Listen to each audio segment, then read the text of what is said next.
வாழ்க்கையில் வந்துட்டு இந்த மாதிரி மூமெண்ட்ஸ்லாம் வந்து மிஸ் பண்ணவே கூடாது கண்டிப்பாக. வாழ்க்கை வந்து ரொம்ப ரொம்ப வேகமாக ஓடிட்டுருக்கு. அந்த வாழ்க்கை எதுக்கு ஓடுது ஏன் ஓடுதுன்னு தெரியாமல் நம்மளும் வேகமாக அது பின்னாடியே ஓடிட்டுருக்கோம். ஆனால் அதில் கொஞ்சம் நாட்களை நமக்கு பிடிச்சி இறுக்கமாக பிடிச்சி இழுத்து வச்சு நம்மளும் வந்துட்டு நமக்காக வந்துட்டு ஓடணும் அப்படிங்கிறது தான் உண்மை. அந்த மாதிரி ஒரு நாள், அதாவது அந்த மாதிரி நாங்கள் தேர்ந்தெடுத்த ஒரு நாள் வந்துட்டு சின்னதாக ட்ரிப் போயிட்டு வரலான்னு பிளான் பண்ணது. அது வந்து 3 நாள் வந்துட்டு ஊட்டி போகலான்னு சொல்லி பிளான் பண்ணி நாங்கள் ஃபேமிலியாக போயிட்டு வந்தோம். யார் யார் போனோன்னா என்னோடய தம்பி ஒய்ஃபு, என் கொழுந்தனார் ஒய்ஃபு, எனக்கு பாப்பா இருக்கா, குட்டி பொண்ணு. அது தெரியுதா உங்களுக்கு? சரியான வாண்டவ. நாங்கள் அவங்க 2 பேருக்கும் வந்து இது ஹனிமூனு. நாங்கள் வந்துட்டு செகண்ட் ஹனிமூன் போகிறோன்னு வச்சுக்கோங்களேன். அப்படிலாம் இல்லைங்க, சும்மா நாங்களும் போயிட்டு வந்தோம். சும்மா ரிலாக்ஸேஷனுக்காக போன ட்ரிப்பு தான் அது. ஆக்சுவலி நாங்கள் தான் பிளான் பண்ணோம், அவங்களையும் கூட சேர்த்து இழுத்துட்டு போயிட்டோன்னு வச்சுக்கோங்களேன். ரொம்ப ஜாலியாக இருந்துச்சு. 3 ஃபேமிலி, 3 டிஃப்ரெண்ட்டு கதை. ஒவ்வொருத்தருக்கும் ஒவ்வொரு ஸ்டோரி இருக்கும் இல்லையா? எங்களுக்கு ஒரு லைஃப், எங்கள் லைஃப் ஒரு மாதிரி இருக்கும், அவங்க லைஃப் ஒரு மாதிரி இருக்கும், இன்னொருத்தவங்க லைஃப் ஒரு மாதிரி இருக்கும். பட் ஆனால் வந்துட்டு நாங்கள் போன ட்ரிப்பில் வந்துட்டு சந்தோஷம் வந்து ரொம்ப சந்தோஷங்கிறது ஒன்றா தான் இருந்துச்சு. சந்தோஷம் வந்து பார்த்திங்கன்னா, அதாவது எப்படி சொல்கிறது, நம்ம சின்ன சின்ன விஷயத்துக்கு வந்து சந்தோஷப்பட ஆரம்பிச்சோன்னு வச்சுக்கோங்களேன். லைஃப் வந்து ரொம்ப அழகாக மாறுது. அது உண்மை தான். நம்ம வந்து நடக்காத விஷயத்த, பண்ண முடியாத விஷயத்தையோ இல்லை கிடைக்காத விஷயத்த நினச்சி ஏங்கிட்டு இருக்கிறனால எதுவுமே மாற போகிறது கிடையாது. பட் ஆனால் லைஃப்பை நமக்கு பிடிச்ச மாதிரி மாற்றிக்க முடியும். வாங்க இப்போ ட்ரிப்பு கதைக்கு வருவோம். ஒரு சின்ன ட்ரிப்பு போகலான்னு முடிவு பண்ணி போயிட்டு வந்த ஒரு சூப்பரான நல்ல மெமரி சேர்த்து வச்சுருக்கிற ஒரு ட்ரிப்பு தான் இந்த ஊட்டி ட்ரிப்பு. அந்த டேஸில் வந்து அந்த 3 நாள் வந்து யாருக்குமே வேலை ஞாபகம் இல்லை, நமக்கு இருக்க பிரச்சனை ஞாபகத்தில் இல்லை, எல்லாருக்குமே ஞாபகத்தில் இருந்துச்சு நம்ம லைஃப்பை வந்து என்ஜாய் பண்ணணும், நம்ம லைஃப்பில் வந்து இந்த மாதிரி சில நாட்கள் வந்து நம்ம ஒதுக்கணும் அப்படின்னு சொல்லி எல்லாத்தோட மனசுலேயுமே இருக்கும்னு நான் நினைக்கிறேன்.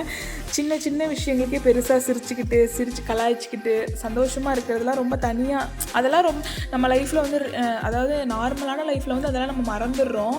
பட் ஆனால் இந்த மாதிரி சில நாட்களை வந்து நமக்குன்னு நம்ம வந்து ஏற்படுத்திக்கிட்டு கண்டிப்பாக போய் அதை அனுபவிக்கணும்.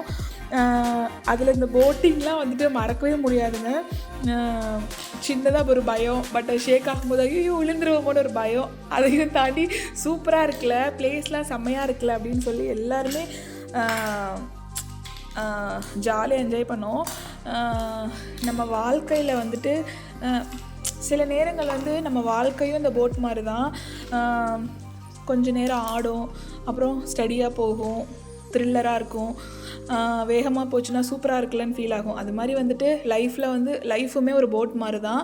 அதை நம்ம எப்படி கொண்டு போகிறோம், ஸ்டடியாக கொண்டு போகிறோமா இல்லை நம்ம எப்படி கொண்டு போகிறோம் அப்படிங்கிறது நம்ம கையில் தான் இருக்குது. அதுக்காக வந்துட்டு ரொம்ப அப்படியே பயந்துக்கிட்டே இருந்தோம்னு வச்சுக்கோங்களேன், ஒன்றுமே ஆகாது. லைஃப்பில் வந்து எதுவுமே சுவாரஸ்யம் இருக்காது. அதனால் சுவாரஸ்யம் வேணும் அப்படின்னா லைஃப்பை வந்து அனுபவிச்சா மட்டும்தான் முடியும். அதனால் கண்டிப்பாக வந்து எல்லா விஷயத்தையுமே எல்லாருமே அனுபவிக்கணும் அப்படிங்கிறது என்னோடய கருத்து. நம்ம வாழ்க்கையில் வந்துட்டு சில நிமிடங்கள், சில என்ன சொல்கிறது, சில ஃபீலிங்ஸை வந்துட்டு நம்ம அப்படியே சேகரித்து வச்சுட்டே இருப்போம்ல. இது நல்லா இருந்துச்சு, இது மாதிரி இருக்கணும். அந்த மாதிரி மொமெண்ட்ஸ் வந்து நாங்கள் இந்த ட்ரிப்பில் வந்து நாங்கள் ஃபீல் பண்ணோம்.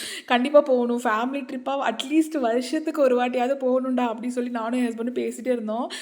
அதுக்கப்புறம் என் கொழுந்தனார் ஒய்ஃப் எல்லாருமே சொல்லிகிட்டு இருந்தாங்க கண்டிப்பாக போகணும் சொல்லிட்டு தான் இருந்தோம். வாழ்க்கை வந்து பர்ஃபெக்டாக இருக்கணும்னு நினச்சிட்டே இருந்தோம்னா எப்பயுமே வாழ்க்கை வந்து நமக்கு பர்ஃபெக்டாகவே இருக்காதுங்க. ஏதாவது ஒரு விஷயம் இது இல்லை, இது நமக்கு கிடைக்கல, இப்படி ஆயிடுச்சு, அவங்க இப்படி இருக்காங்க, இவங்க இப்படி இருக்காங்கன்னு ஏதாவது ஒரு நம்ம மண்டைக்குள்ளே போட்டு நம்ம குழப்பிகிட்டே தான் இருப்போம்.